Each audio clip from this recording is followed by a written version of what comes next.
एक राजा जो धर्मनिष्ठ था, वे एक क्षण में नहीं गिरते। तो क्या बदला? ये वही नल है, वे ही राजा जिन्हें देवताओं के ऊपर चुना गया था, वे ही पुरुष जो सत्य, संयम और धर्म के लिए प्रसिद्ध हैं।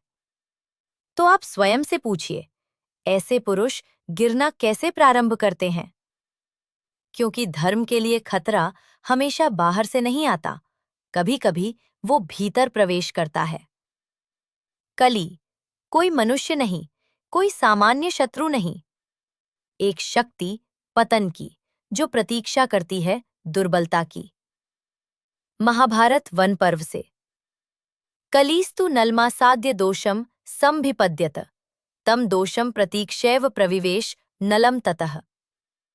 कली नल के समीप आया दोष की खोज में, और उस दोष के प्रकट होने की प्रतीक्षा करके वो उनके भीतर प्रवेश कर गया।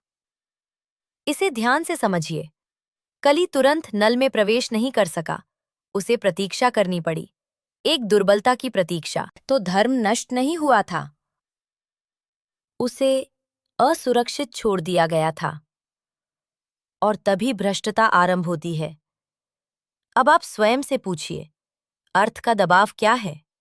ये केवल धन नहीं है, ये केवल शक्ति नहीं है, ये दोनों को धारण करने का भार है।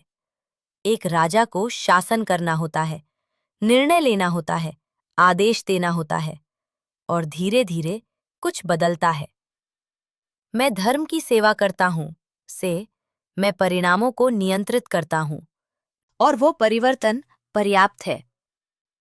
क्योंकि जैसे ही मन ये मान लेता है कि वो नियंत्रण में है, वो स्वयं पर दृष्टि रखना छोड़ देता है, और जैसे ही सजगता घटती है, अधर्म प्रवेश करता है, शत्रु के रूप में नहीं, बल्कि प्रभाव के रूप में, सूक्ष्म, अदृश्य, युक्ति संगत प्रतीत होने वाला।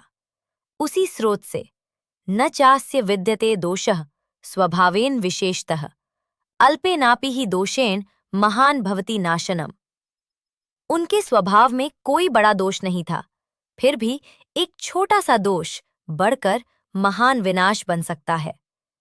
ये वास्तविक चेतावनी है। नल अधार्मिक एक ही रात में नहीं बने, उन्होंने एक छोटी सी दरार को स्थान दिया, एक क्षण की असावधानी, सजगता में एक चूक, और वो पर्याप्त था। क्योंकि धर्म स्वयं बना नहीं रहता, उसे बनाए रखना पड़ता है हर क्षण, और यही अर्थ खतरनाक हो जाता है।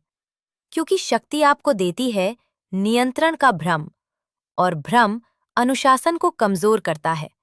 तो प्रश्न ये नहीं है क्या नल एक अच्छे राजा थे, वास्तविक प्रश्न ये है क्या वे राजा बनने के बाद सजग बने रहे। और यही से सब कुछ फिसलना प्रारंभ होता है। क्योंकि जैसे ही भीतर से धर्म कमजोर होता है, बाहर का पतन केवल समय की बात रह जाता है।